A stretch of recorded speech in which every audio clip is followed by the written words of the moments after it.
आता कसं असतंय का तुमचा पक्षी आजारी आहे, काही लोक सांगतात की जो बांबू बसत नाही, जो जमिनीवर बसतो तो आजारी, बरोबर आहे. पण मी आतापर्यंत बघितलेलं आहे की आजारी पक्षी हा सगळ्या जास्त जाऊन स्टेप बाय जाऊन तो हळूहळू जाऊन सगळ्यात जास्त वंच बसतो. तो का बसतो? कारण त्याला बाकीचे पक्षी मारायला नको, टोचायला नको म्हणून तो सगळ्यांच्या आधी जाऊन बसतो वर, बरोबर आहे, सेफ झोनमध्ये.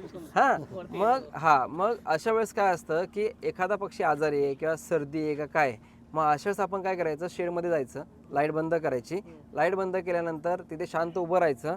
आता तुम्ही बघितलं की पक्षी हातात घेतला त्यामुळे तो श्वास घ्यायचा कमी केला, पण तोच एक शांत असल्यानंतर तो काय त्याच्या मूडमध्ये तो बरोबर हे करतो.